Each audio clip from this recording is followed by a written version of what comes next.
देश के सबसे खतरनाक माओवादी कमांडर माधवी हिडमा का अंत हो गया है। 18 नवंबर को सुबह आंध्र प्रदेश के अलूरी सीताराम राजू जिले में सुरक्षा बलों और माओवादियों के बीच मुठभेड़ हुई, जिसमें हिडमा समेत 6 माओवादी मार गिराए गए।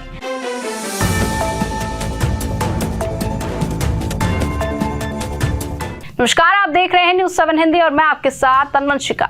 मरने वालों में हिडमा के अलावा उसकी पत्नी राजे, साथ ही लखमल, कमलू, मल्ला और हिडमा का गार्ड देवे शामिल है। इसके पास से 2 AK-47, एक रिवॉल्वर, एक पिस्टल भी मिली है। छत्तीसगढ़ के आईजीपी सुंदर राज ने हिडमा के मारे जाने को सुरक्षा बलों के लिए एक निर्णायक बढ़त बताया है। हिडमालू, संतोष, माड़वी, हिडमा, उसके कई नाम थे। बस्तर के जंगलों के बीच आबाद गांव के जवान लड़कों के बीच हिडमा को लेकर अजीब सी दीवानगी थी।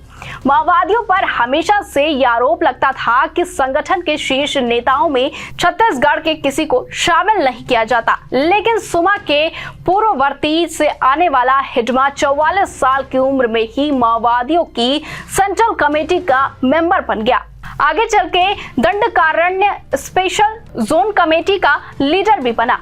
कम से कम 26 बड़े हमलों का मास्टरमाइंड हिडमा नक्सलियों के लिए हथियार बनाने वाले गुट से सामने आया था। नए हथियार बनाना, बंदूकों की मरम्मत करना, स्थानीय स्तर पर ग्रेनेड और लॉन्चर तैयार करने में वो माहिर था। अपने इसी हुनर के बदौलत सुमा के घने जंगलों के बीच मौजूद छोटे से गांव का एक लड़का तकनीक पसंद गोरिल्ला कमांडर बन गया।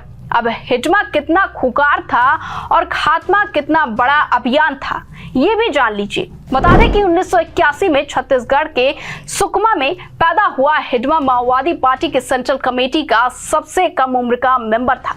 उसे माओवादियों की सबसे खतरनाक फाइटिंग यूनिट बटालियन नंबर 1 का चीफ माना जाता था। लंबे वक्त से पुलिस के हाथ से वो दूर था। वो बीजापुर और अबूझमाड़ के जंगलों का चप्पा चप्पा जानता था। करीब 150 गोरिल्ला लड़ाकों को कमांड करता था।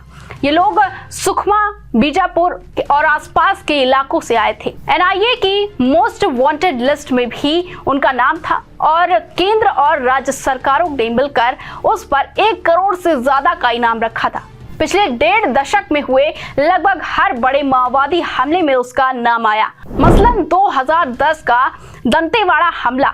6 अप्रैल 2010 को छत्तीसगढ़ के दंतेवाड़ा जिले में माओवादियों ने CRPF की गश्ती पार्टी पर घात लगाकर हमला किया। 76 जवान उसमें शहीद हुए, 8 माओवादी मारे गए। इसे भारत में हुए सबसे घातक हमलों में से एक माना जाता है। फिर 2013 में झीरम घाटी का नरसंहार। 25 मई 2013 में सुमा जिले की झीरम घाटी में माओवादियों ने कांग्रेस नेताओं के काफिले पर हमला किया। वहां 27 लोग मारे गए।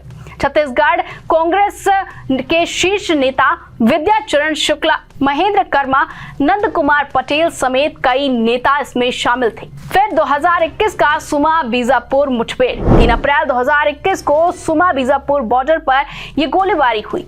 माओवादियों ने 22 सुरक्षा कर्मियों को मारा और 31 को घायल किया था।